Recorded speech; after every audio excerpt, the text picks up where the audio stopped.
One thing that I neglected to mention, which I think is really critical, is that in today's world with computers, we've got EQs that are fully parametric, and I say fully parametric because you can choose any frequency you choose, any frequency you want, even like crazy frequencies, like 1,111 hertz as your center frequency.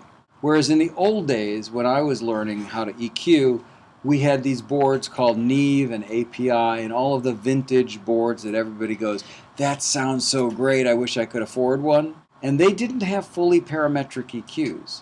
What they had is they had knobs that went 50 hertz, 70 hertz, 160 hertz. And so you go click, click, click, click, click. Oh, that's the frequency I want. And then you add or subtract. I call it a quasi-parametric EQ because it's not fully sweepable.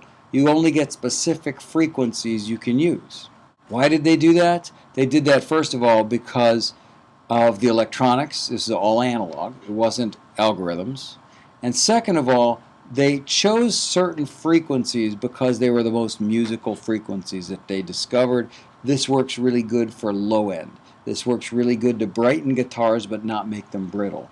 This works really good to give sparkle to a vocal. And through trial and error, working with engineers and making music, they came up with various frequencies that certain board manufacturers would use. And the Neve board had specific frequencies that actually sounded better for various things. So I went back and I looked up some of these classic EQs. These are my favorite EQs of all time. This is called a Neve. This is the Neve 1073. The red knob is the mic preamp. And then you've got 3-band EQ, shelving on the high, peaking on the middle, and shelving on the low frequency. And the blue knob over there, that's a high-pass filter. So you could take out rumble and low frequencies you don't want. Look at the frequencies on the low-pass filter. You've got 50, 80, 160, and 300. Very useful frequencies.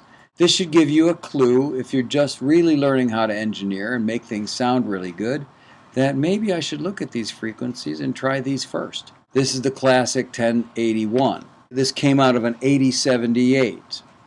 The other one came out of an earlier model of a Neve console. Take a look at what they give you. A mic pre. On the left, in red, there's a 4-band EQ. They give you the choice of shelving or peaking. You see the knob there that has the little bump on it? That's peaking. If you push that, then your high frequency is peaking. If you don't, it's shelving.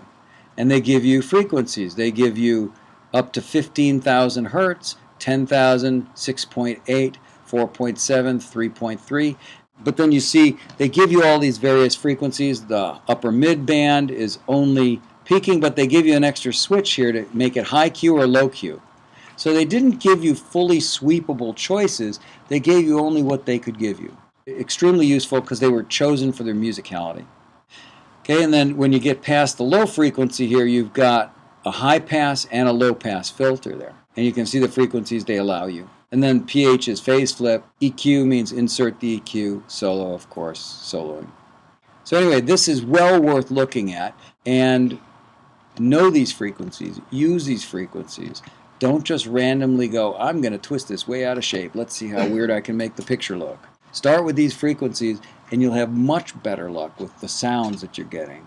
Now, the two that I just showed you were English, right? These are English boards, and I'm sure that everybody has heard classic English records and what they sound like versus classic American records. They've got a different character to them, and that's because of the frequencies chosen by the EQs and what they felt were musical frequencies, among other reasons. But let's look at one of the classic American EQs. It's an API 550A, 12K, 9K, 6K, 4K, not 6.8. This is an American choice of frequencies. High-pass filter, low-pass filter. 50, 100, 200, 300, 400 on the low frequencies. And you can only add in 2 decibel or subtract in 2 decibel increments. Everyone probably feels like, oh, that's so limiting, where I could actually just dial in what I want with my plugin. But you know what? It's not limiting. In fact, the limitations sometimes are really good. They help you. If you have an EQ with totally sweepable everything and configurable everything, it looks really good on paper, but it gives you enough rope to really hang yourself. You can really get twisted out of position. 550B, different frequencies, 30, 40, 50, 100, 200, 300, 400.